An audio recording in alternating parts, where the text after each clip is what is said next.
العالمين والصلاة والسلام على أشرف الأنبياء والمرسلين وعلى آله وأصحابه وذرياته وأهل بيته وعلماء أهل سنته وأولياء ملته أجمعين. أما بعد فأعوذ بالله من الشيطان الرجيم. بسم الله الرحمن الرحيم.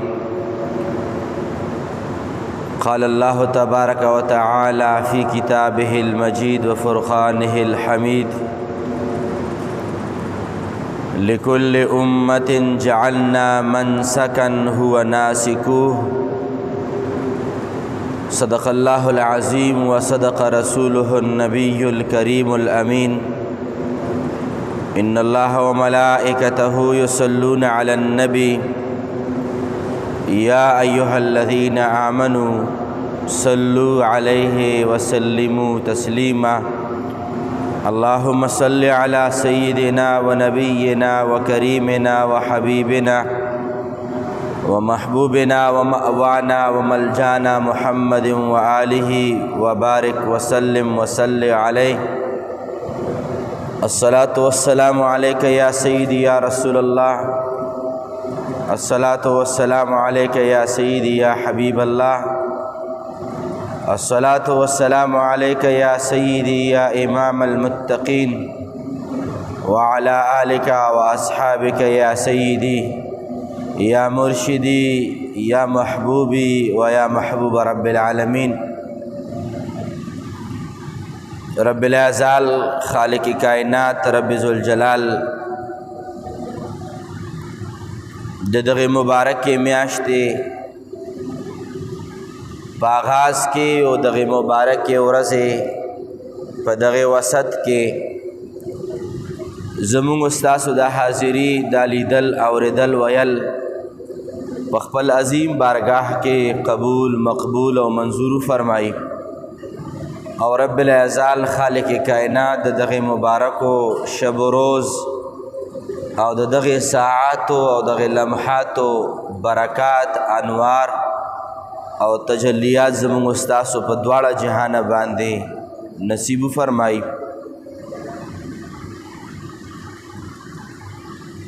مونږ باندې یو داسې د قدر وړه او د احتراماتو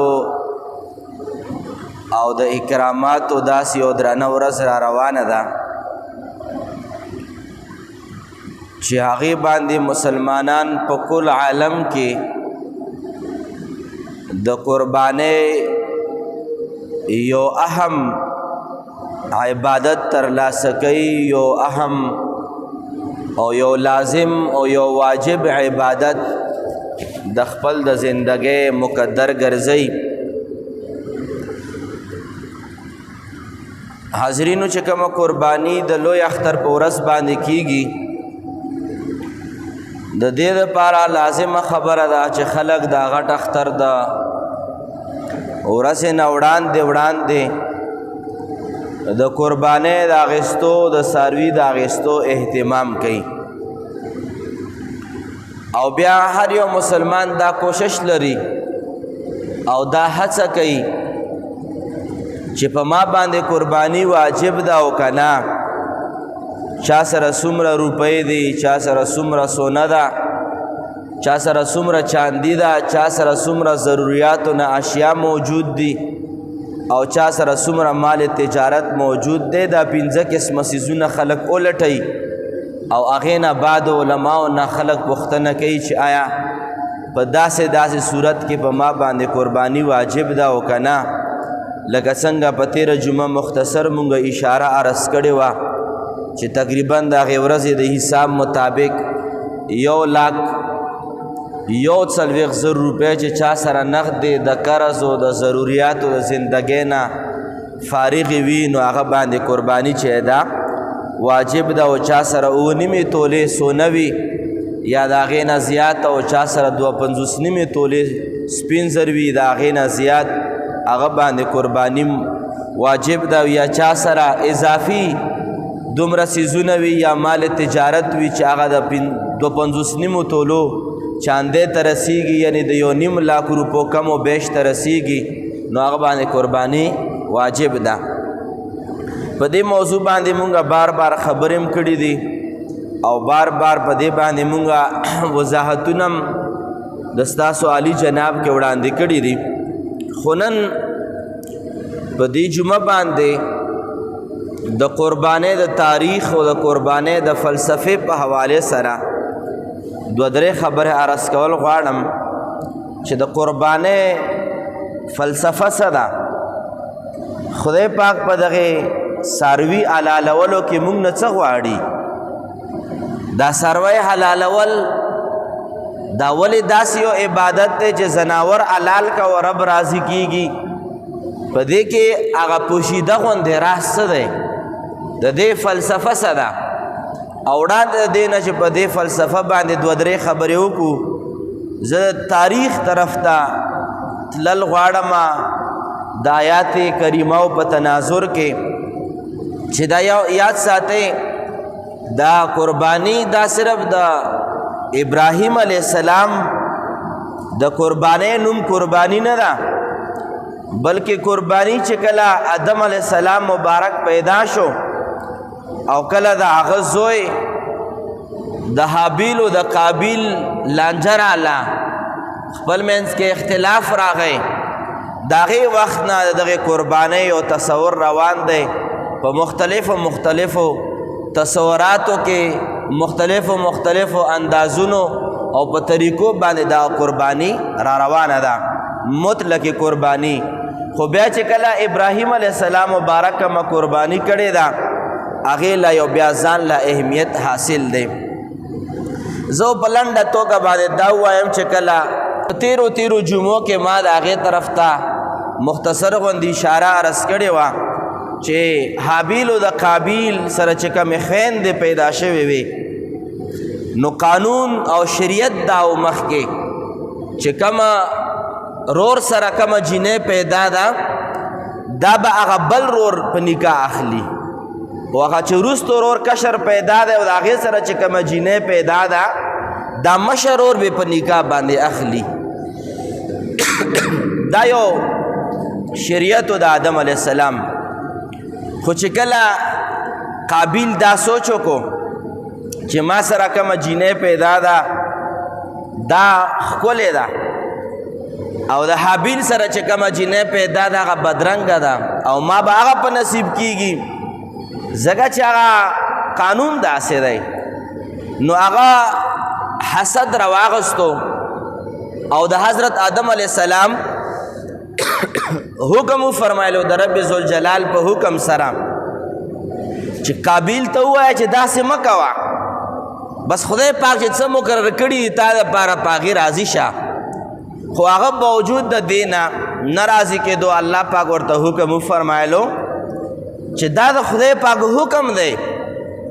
او تاسو لاړ شئ قرباني وکئ چې د چا قربانی الله قبول کی تبارک و تعالی هغه په حق باندې دی او چې چا قربانی قبول نشي هغه په نه حق دی. هغه وخت کې ګډ او یو څاروی راوستلی شو او دارنګې یو ورور زمیندارو او هغه چې کوم غنم او جوارو سسو کرلی و هغه یې راورېبدل او په یو غره باندې کېښودلو. مخکې طریقه دا وه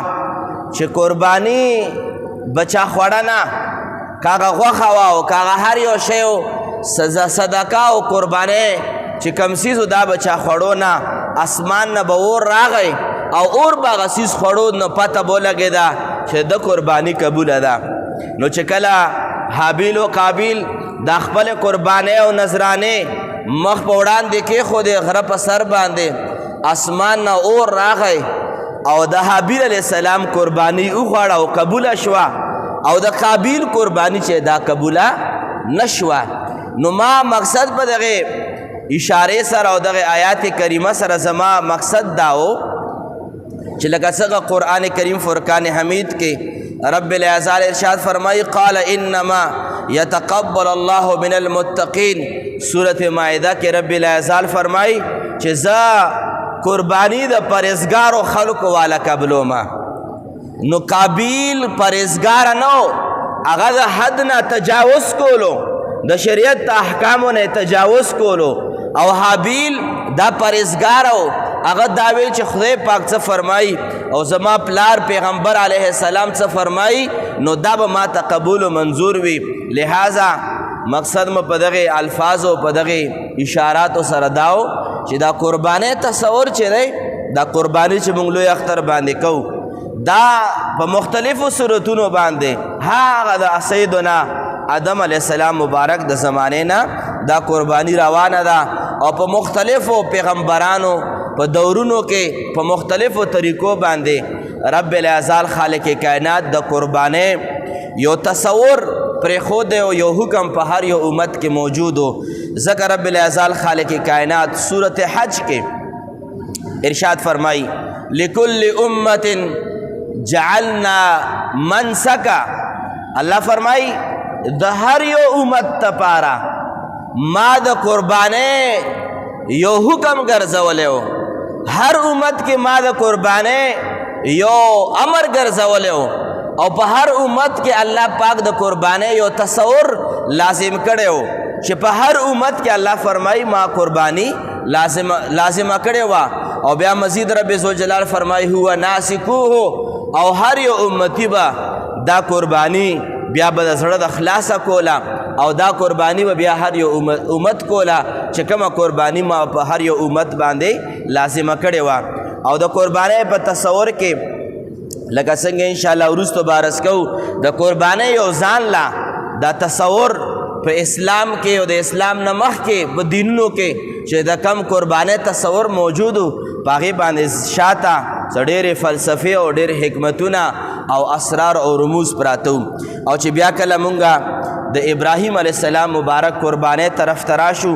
نو بیا دغې قربانۍ ته چې کم مقام ملاو شو د ابراهیم علیه السلام مبارک په دور کې چې حضرت سیدنا ابراهیم علیه السلام مبارک خپل زوی قربانی کولو او هغه واقعه داس به وایي چې ما د ماشومتوب نه په جومات کې اورېده تر اوسه پورې او تاسو هم په جوماتونو کې هغه د اخترونو په ورځ باندې او د اخترونو نه وړاندې په جمعو باندې بار بار به تاسو اورېدلې وي خو چې کومه بنیادي خبره درته پکې عرض کول غواړم هغه دا ده چې ابراهیم علیه السلام مبارک چې کومه قربانی کړې وه دا په هر شریعت کې په هر یو صاحب نصاب باندې هله واجب شو او خاص کر زمونږ په امت محمدی علیه السلام کې دا ځکه واجب شوه چې دغې قربانۍ کې څو قسمه څیزونه وو چې هغه ډېر زیات پرکشش شو هغه ډېر زیات زړه راښکونکي وو هغه ډېر زیات د قبولیت درجې ته نږدې وو د ټول نه اولنی څیز چې کوم پرکشش شو د ګډ قربانی نه وه د څاروي قربانی نه وه د یو کس دی او زمیندار دی د چاولو د غنمو او د وړو او د جوارو قربانی نه وه نه یو کاروباري روزګاري سړی نه د پیسو قربانی وه پرکش څیز پکې دا و چې دا نن ورځې پورې یادېږي او خلک لمانځي د ټول نه پرکش څیز دا و چې هغه ابراهیم علیه السلام چې څه کم 100 کاله عمر پورې اولاد نه و او چې بیا وله الله پاک اولاد ورکړو څه 100 کاله پورې مختلف قسم اقوال د مفسرینو دي چې څه کم 100 کاله و یا څه یو د پاسه 100 کاله عمر کې ابراهیم علیه السلام ته یا 90 کاله عمر کې ابراهیم علیه السلام ته الله پاک اولاد ورکړو اولاد هم په بوډاتوب کې الله پاک ورکړو او بیا ورته هم فرمایل چې ابراهیم زما دپاره هغه زوی حلال کا چې څه کم 100 کاله بعد مه درکړی دی اصل کې پرکشش په دې بنیاد باندې وه او بیا دویم نمبر چې کم د کشش سبب دی هغه دا دی چې کله زوی ته هغه لوی تفصیل دی په دې کې چې کله زوی ته یې وفرمایل چې ای بچی الله فرمایي چې خپل زوی حلال کا خپل زوی ورته په وړوکي خولې سره په وړوکي زبان سره ورته څه فرمایي یا ابت افعل ما تؤمر ای بابا چې څه درته رب فرمایلي همغه وکړه چې صدر ته رب فرمایلی یو مغه وکړه د پلار علیه السلام د ابراهیم علیه السلام د یو قربانۍ یو ځان له تصور یو ځان له باب خو چې کله بیا خپل زوی ته ابراهیم علیه السلام فرمایي چې ای بچی ای اسماعیل علیه السلام رب راته فرمایي چې د ما د رضا حاصلولو دپاره د ما خوشحالولو دپاره دغه وړوکی تتی بچی قربان کا نو پته نه چې د ما او د ستا د ماشومانو د بچو څه تصورات وي د هغوی د تربیت څه حال وي هغه یو ځان له ټاپک دی خو لیکن د ابراهیم علیه السلام په غیږي کې او د پیغمبر خلیل الله په غیږي کې چې کوم وړوکی ماشوم ته تربیت میلاو دی هغه وړوکی تتی ورته دا وایي چې یا ابت افعل ما تؤمر ای بابا جانا چې رب درته څه وایي هغه کوه ما د ځان منا ما د ما منا ما زما د مور منا ما معصوموالي ته ګوره ما خپل مرتبې ته ګوره ما نه د خپل زما د مور ژړا ته ګوره ما د هغې فریاد ته ګوره نه د هغې اوښکو ته ګوره ای بابا چې څه درته خپل رب فرمایلي همغه شان دې وکړه دا د اخلاص هغه یو لوی باب دی چې دغه اخلاص په بنیاد باندې نن موږ ستاسو هغه د ابراهیم علیه السلام مبارک د حضور مبارک د پیدایش نه وړاندې 3000 کاله وړاندې ابراهیم علیه السلام تیر شوی دی 3000 سال وړاندې او بیا ابراهیم علیه السلام مبارک نه بعد 3000 کاله بعد حضور مبارک پیدا دی او د هغې نه بعد هم 1400 کاله وشول د ابراهیم علیه السلام مبارک هغه قرباني هغه 3000 کاله او تر نن ورځې پورې تقریبا 1444 سال دغه قرباني لګیا ده په کربونو په کربونو په کربونو قربانیانې وشوې هغې بنیادي وجه څه وه هغې کې د کشش والا خبره دا وه چې ابراهیم علیه السلام څه بل څه نه و قربان کړي خپل بچی قربان کړی و او بیا د اخلاص هغه لویه دروازه دا وه چې خپل بچی وړوکی تتی خپل پلار ته وایي بابا زه په دې خوشحاله یم چې رب په دې راضي کېږي چې زه د قربان شم زه به بیا په دې باندې خوشحاله یم او دریم نمبر چې کومه پرکشش خبره پکې دا وه چې حضرت ابراهیم علیه السلام ته دا نه وایي چې لاړ شه او زوی قربان کا او چېرته غره نه یې راوغورځوه چېرته د کمر نه یې راوغورځوه او چېرته لرې نه یو ډس به وکړه الله ورته فرمایي چې ته به په خپل لاس باندې حلاله ته به په خپل لاس باندې حلاله یا ساتي چې کوم هسې بلا تشبیه و بلا تمثیل هسې یو چرګه ده یا چرګ دی یا په کور کې یو ګډه ده یو چیلې ده یو غوا ده او تا د ډېرو کلونو نه ساتلې ده او هغې ته د دانې اچولي غوا ته هغې ته د ګیاګانې اچولي دي او ډېر فایدې هم ترېنه اوچتې کړي دي هسې تاسو خپل زړه باندې لاس کې چې هغه د کور هغه ساتله شوې چرګه چې مالک علالۍ ډېر زور ورکوي ورته چې بازار نه کومه چرګ او چرګ راوړي هغې حلالولو کې دومره تکلیف نه وي بسم الله الله اکبر په وایي خبره خلاصه خو چې کومه چرګه په کور کې ساتلې شوې وي او کومه څاروی او سیرلی په کور کې ساتلی شوی وي او چا ساتلی وي هغه ضرورت په بنیاد باندې کلم حلال کړي دي مخکې د دې حلالۍ نه د مالک په سترګو کې اوښکې راځي چې دا خو ما ډېره ښه چرګ و ښه چرګه وه او ښه څاروی و هسې یاد ساتئ چې کله یو مالک ساتلی شوی څاروی حلالېدو کې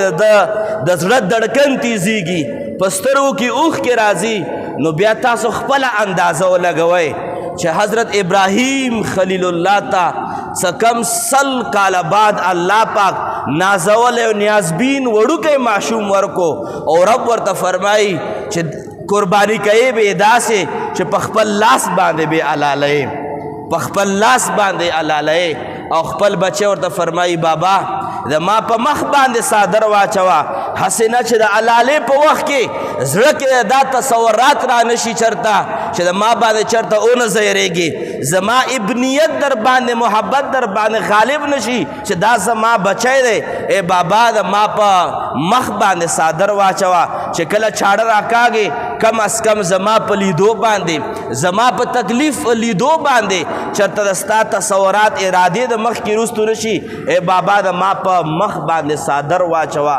دې ته ویلی شي د اخلاص لویه دروازه او دا د خدای پاک د قربت دپاره یو لوی سبب دی ځکه پرکشش وجه پکې دریم نمبر دا ده چې ابراهیم خلیل الله ته علیه السلام طرف فرمای په خپل لاس باندې بې حلالوي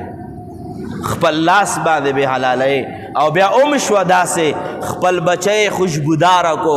خپل بچی له پرفیوم ولګول پاکې جامې ورته ور واچولې زوی ورسره داسې روان دی اسماعیل علیه السلام ورسره علالیله داسې روان دی لکه یو پلار زوی ته وایي چې راځه په چکر باندې د بوزم راځه پارک له د بوزم پیکنیک نه د بوزم راځه په فلانکي فلانکي چکر باندې ځو چېرته ماشوم څنګه منجرختې وهي څنګه ټوپونه وهي او خوشحاله روان وي ابراهیم علیه السلام مبارک سره زوی په داسې خوشحالۍ انداز باندې روان دی او بیا یې خپلې چاړې ته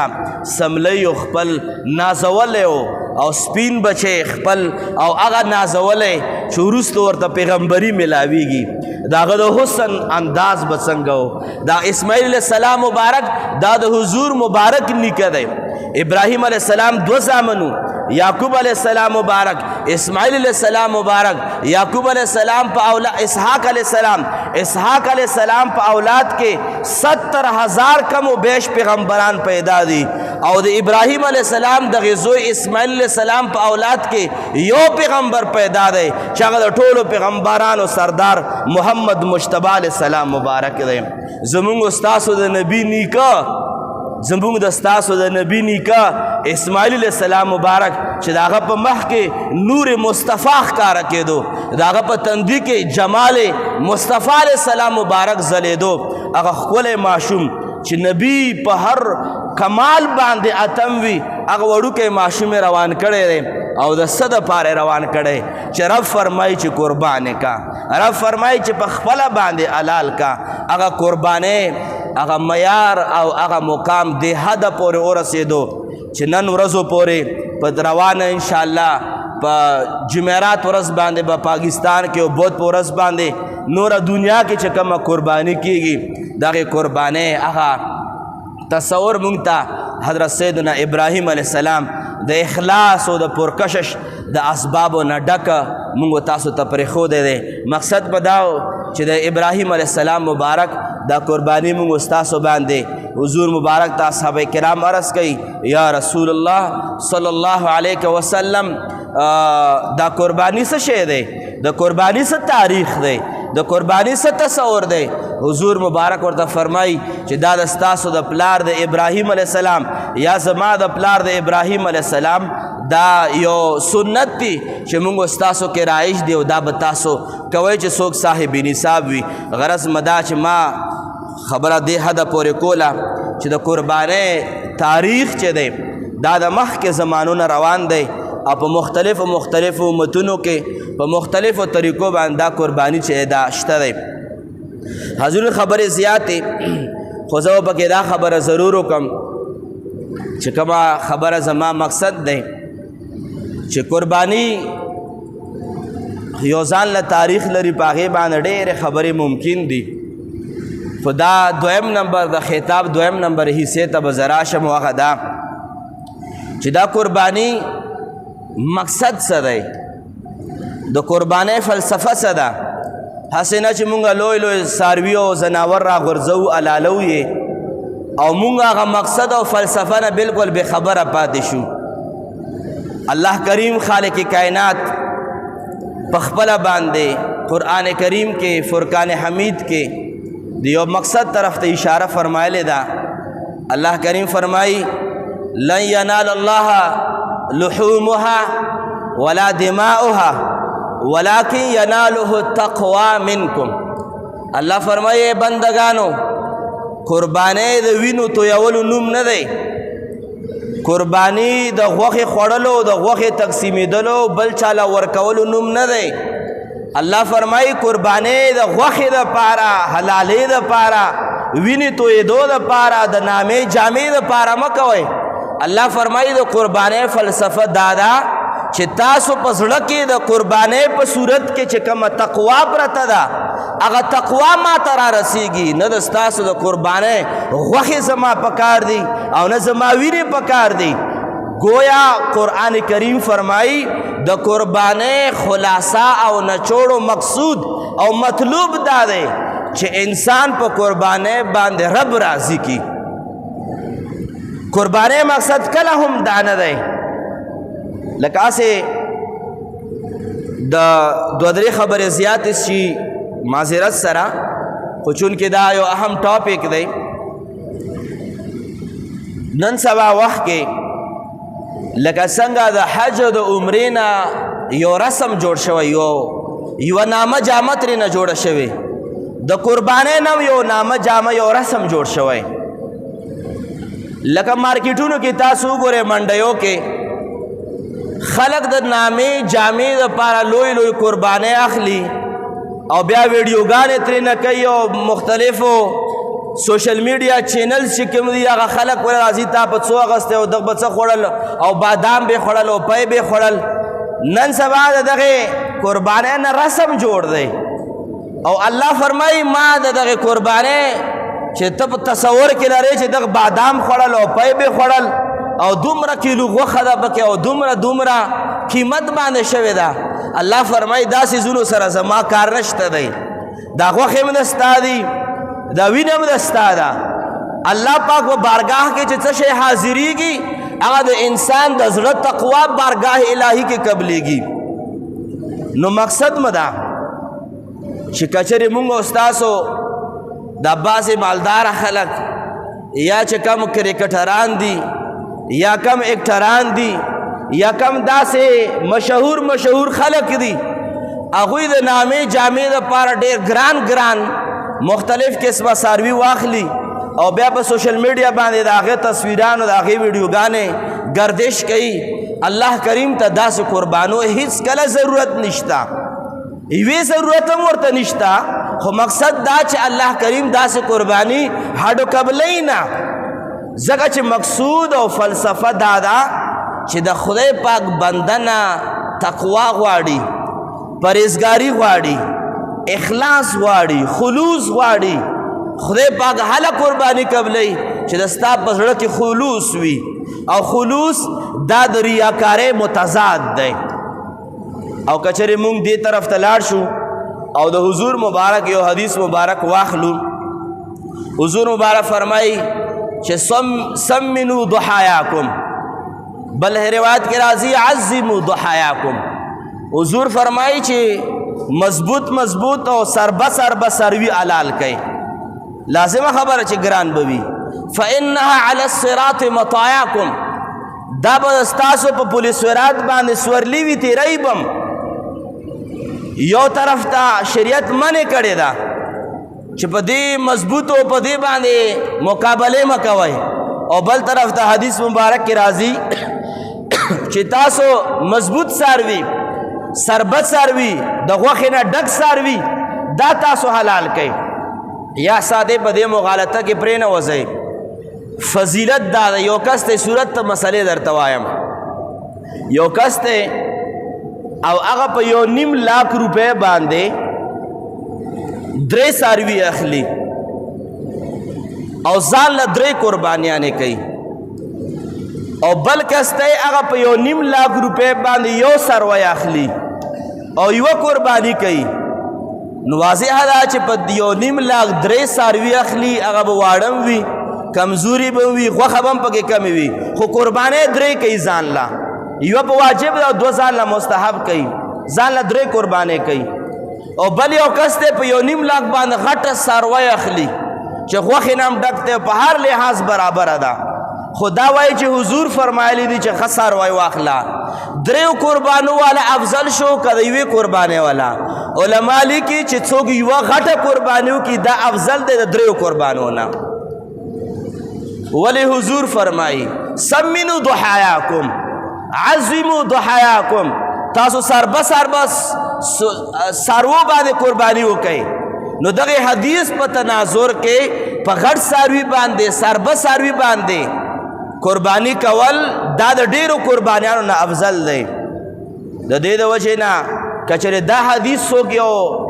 ځان دپاره دلیل ګرځوي چې زه داسې او زه داسې او مقصود شهرت وي، مقصود دا وي چې تیر کال مې په 2 لکه اخیستی او دې ځل که به په 10 لکه اخلم، دې ځل راله 2 چینلو وال راغلي او درې ځله به راله 3 چینلو وال راځي، دې ځل به 20 تصویران شیر کړي او دې ځل به 30 تصویران شیر کومه. یا ساتئ د حدیث کلم دا مقصد نه دی. حدیث مقصد دا دی چې قربانی غټه کوه، مقصد به د رب رضا وي، مقصد به رب العزال خالق کائنات خوشنودی حاصلول وي. د دې د وجې نه حاضرینو د قربانۍ مقصود دا دی، د قربانۍ مطلوب او فلسفه دا ده چې قربانۍ کې رب راضي کېدل دي. او دومره حده پورې چې ما ته اوس هم رایاد شي په تیر اختر په ورځ باندې ما دا مسله بیان کړې وه او دا مسله نن زه یو ځلې بیا په تکرار سره رسکولو مو خپلې خبرې ختمول غواړم. یو کس دی د رب رضا تلاش پکې دومره زیات ضروری دی چې که یو کس دی خاص کر د مونږ د علاقې خبره به واخلو، مونږ په علاقه کې اکثر دا ګډاړ خلک قرباني کوي، غټ څاروي ډېر کم وي، خو مونږ طریقه دا وي د مونږ د علاقو چې ګډار واخلي چې 15 ګډان دي او 15 قربانیانې دي، خو یوه قرباني د غټې غوښې والا چا سره ونیسي چې فلانکي کس سره به مونږ یو حصه ونیسو، قربانۍ خو پوره دي خو ماشومانو دپاره او د غوښې دپاره چې خلک میلمانه ځي راځي او غټه غوښه هم په کور کې ښه ده، غټ اختر دی، او یوه حصه یې د غوښې دپاره بل چا سره په څاروي کې ونیوه، او د باقي 6 کسان چې دي دوی الله رضا دپاره قرباني کوي، او 6 واړه یو غټ څاروی راوستو او 9 نمبر کس یې پکې شریک کړو چې د غوښې دپاره قرباني کوي. علما د اسلام لیکي چې د 9 واړو قرباني ونه شوه. دا 6 کسانو چې کومه قرباني کوله د الله رضا دپاره، چونکې د دوی سره یو داسې کس شریک شو چې هغه کس د غوښې دپاره قرباني کوي. فقها د اسلام او علما د دین متین فتوا دا ورکوي چې چا په کم یو څاروي کې د غوښې دپاره حصه ونیوه او د نورو کسانو د الله د رضا دپاره قربانۍ نیت کړی و، د هغوی 6 واړو هم قبول نه شو. وجه دا ده چې داسې حصه پکې راغله چې هغې کې رب نه بندګانو رضا کېدو دپاره قرباني ده. تر دې حده پورې د قربانۍ کې اخلاص دومره ضروري دی. او که چېرې مونږ په غوښو باندې هم په تصور کې اول نه لانجې کوو چې تیر کال دوی را کړې وه او مونږ به ورکوو غوښه، او دې کال به زه نه ورکوم فلانکي ته او ډینګلي ته، او مونږ سره خو یې داسې کړي وو، تیر ځل مو وله 3 شاپرې غوښه ورکړې وه، والله که دې ځل وله یو هم ورکم نو دې ځل وله یو هم مه ورکوه، خو الله پاک هم تعالی یو اجر هم نه درکوي در الله. غوښه ده ویې خوره، موړ به شي، بچي به د ماړه شي، په خلکو له هم ورکه، نامه جامه به وکړه، خو قیامت په ورځ باندې که چېرې د انسان رجسټر کولاو شي، هسې یو بدګماني نه کومه، خو ظاهري تقاضو مطابق او ظاهر مطابق زه دا عرض کول غواړم چې د نن سبا د حالاتو مطابق قیامت په ورځ چې کله رجسټر کولاویږي، ډېر کم خلک به د خپلې قربانۍ ثواب په رجسټر کې وویني، ډېرو زیاتو خلکو قربانۍ به شوي وي خو لیکلی شوي به نه وي.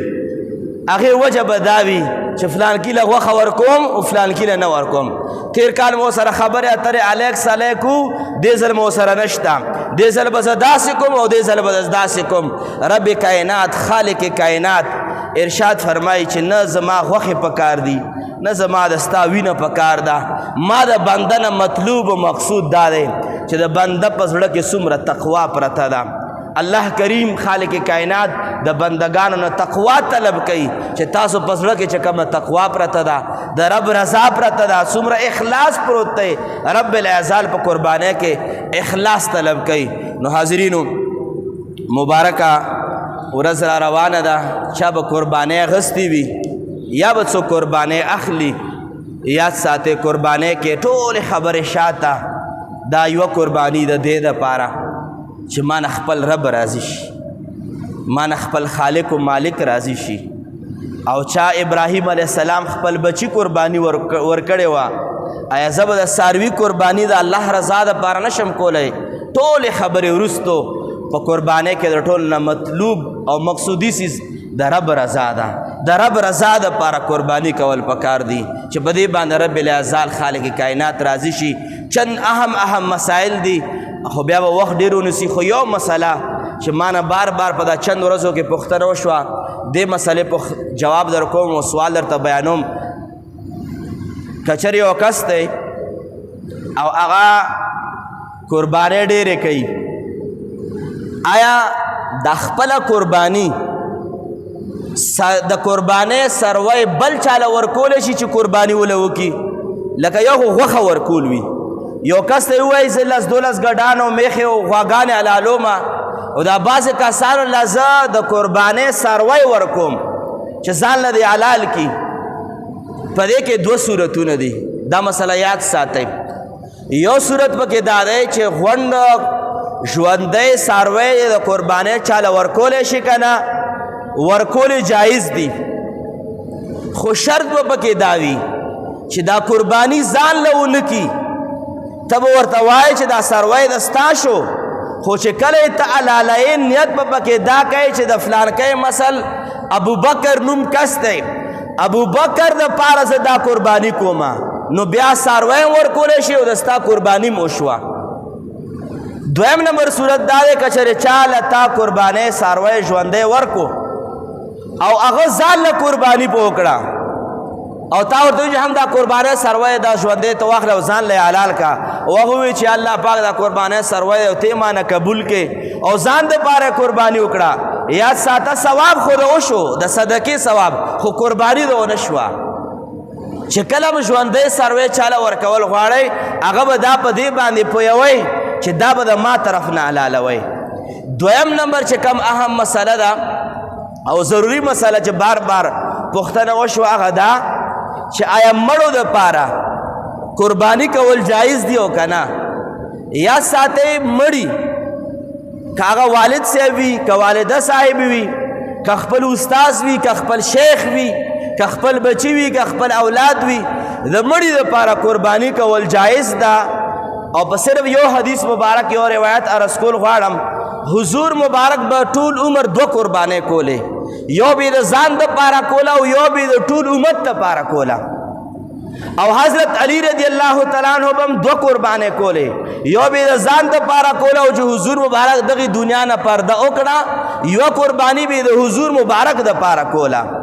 علما د دغه دواړو روایاتو په تناظر کې لیکي چې څوک د دغه دنیا نه پرده شوي وي، وفات شوي وي، د مړو دپاره قرباني جایز ده او هغوی ته پوره ثوابونه رسیږي.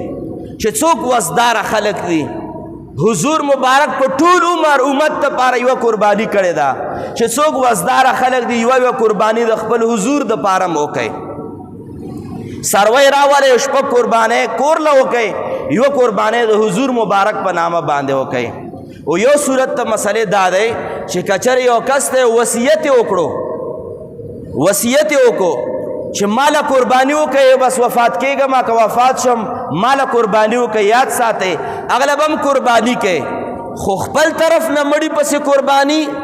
او د مړي د وصیت نه بعد قربانۍ کې فرق دا دی چې مړي پسې ته خپل طرف نه قرباني وکړې، غوښه یې تم خوړی شي او تقسیمولی هم شي. او که یو کس وي چې ما پسې قرباني وکړه، یو هغه کس مړ شو او تا پسې قرباني وکړه، هغه غوښه به ته نه خورې، هغه به ټول په ټوله باندې غریبانو کې تقسیموي. چې کم د مړي پسې قرباني وکړې، د هغې غوښه تم خوړی شي، فقیرانو کې هم ورکه، خپلو خپلوانو کې هم ورکه، پروا نشته دی. او دریم نمبر اهم مسله چې بار بار پوښتنه وشوه او هغه دا چې که یو کس دی د قربانۍ د څاروي د حلالولو په ځای باندې الله په نامه غریبانو کې پیسې ورکړي، دا جایز دی او که نه؟ یو کس هغه وایي چې فلانکی قرباني کومه، په کور کې 10 قربانیانې دي ټولې کومه، خو یو 2 قربانو پیسې به زه الله په نامه غریبانانو له ورکړم چې ځان دپاره جامې مامې د اختر تیاري وکړي. آیا د قربانۍ په مد کې نقدې پیسې غریبان له ورکول جایز دي که نه؟ بالکل ناجایز دي. د قربانۍ پیسې الله په نوم باندې ورکولو سره قرباني نه ادا کیږي. ځکه علما لیکي چې قربانۍ کې مقصود صدقه نه ده چې غوښه تقسیم کې، قربانی کې مقصود وینه تویول دي او تا چې الله په نامه باندې پیسې ورکې صدقه وشوه خو وینه توی نه شوه یو کس دی هغه حج لځي او حج نن سبا 14 لکه روپۍ باندې دی او حج په فرض دی دوی وایي چې زه ډېرې زیاتې پیسې چې حج لځم غریبانانو له به ورکم او مخکې حج نه کړی دا اولنی حج دی نو که چېرې دا پیسې تقسیم کړي د الله په نامه حج وشو نه حج له به ځي نو لکه څنګه فرضي حج پیسې نشي تقسیمولی حج له به ځي همدغه شان دی د قربانۍ پیسې غریب له نشي ورکولی قرباني به کوې ځکه چې مقصود قربانۍ کې احراق الدم دی وینه تویول وینه بیول مقصود دی د الله پاک طرف نه نو د دې د وجې نه دا درې اهم مسایلو چې په څو ورځو کې بار بار د عوام الناسو پوښتنه وشو امید لرم چې تاسو ته هم فایده حاصله شوي الله کریم خالق کائنات زموږ ستاسو تیرې شوې او راتلونکې ټولې قربانۍ د ابراهیم علیه السلام د قربانۍ په خاطر باندې قبول او مقبول او منظور فرمای او ان شاء الله العزیز وروسته به لږ مشوره کوم او بیا به د اختر مونځ اعلان به کوو ان شاء الله د خطبې نه وړاندې هغې نه وړاندې مختصر غوندې دعا وکړئ امین الحمدلله رب العالمین والصلاة والسلام على أشرف الأنبياء والمرسلين وعلى آله وأصحابه وذرياته وأهل بيته أجمعين ربنا ظلمنا أنفسنا وإن لم تغفر لنا وترحمنا لنكونن من الخاسرين رب کریم زمون ټولو حاضر جمع دا حاضری په خپل بارگاه کې قبول و مقبول فرمائے رب کریم زمون څومره قربانیان شوي دي کوی الله کریم نو شرف قبولیت ور نصیب فرمائے د قربانیانو سره سره جمله عبادات څومره هم دي الله کریم نو ټول شرف قبولیت ور نصیب فرمائے رب کریم ډېرې پاکې ورځې دي مبارکې ورځې دي او خاص کر د عرفې ورځ را روانه ده چې حدیث مبارک کې راځي څوک روژه ونیسي راتلونکې تېرې شوي د 2 کالو ګناهونه معاف کېږي الله کریمه موږ له د عرفې د روژې توفیق نصیب فرمای رب کریمه دغه پاک ورځو کې پاک عبادت نصیب فرمای د ګناهونو نه پکې منع نصیب فرمای رب کریمه د دواړو جهانو خوشحاله د دواړو جهانو عزتونه د دواړو جهانو برکتونه زموږ نصیب فرمای بختور ورځې د خپل حقدارانو مشران دعا کې یاد کې خدای پاکه زموږ څومره حقداران وفات شوي څومره مشایخ وفات شوي والدین او حقداران اهل بیت وفات شوي خویندرونه وفات شوي دي خدای څوک څوک د وینې رشته دارانو د روحاني رشته دارانو وفات شوي خدای ټولو بخښنه نصیب کې انوار په قبرونو باندې نازل فرمای قبرونه د انوارو نه منورو فرمای رب کریم زموږ ستاسو ټولو نیک نیک حاجتونه پوره فرمای وصلی الله تعالی علی خیر خلقه سیدنا محمد وآله واصحابه اجمعین برحمتك یا ارحم الراحمین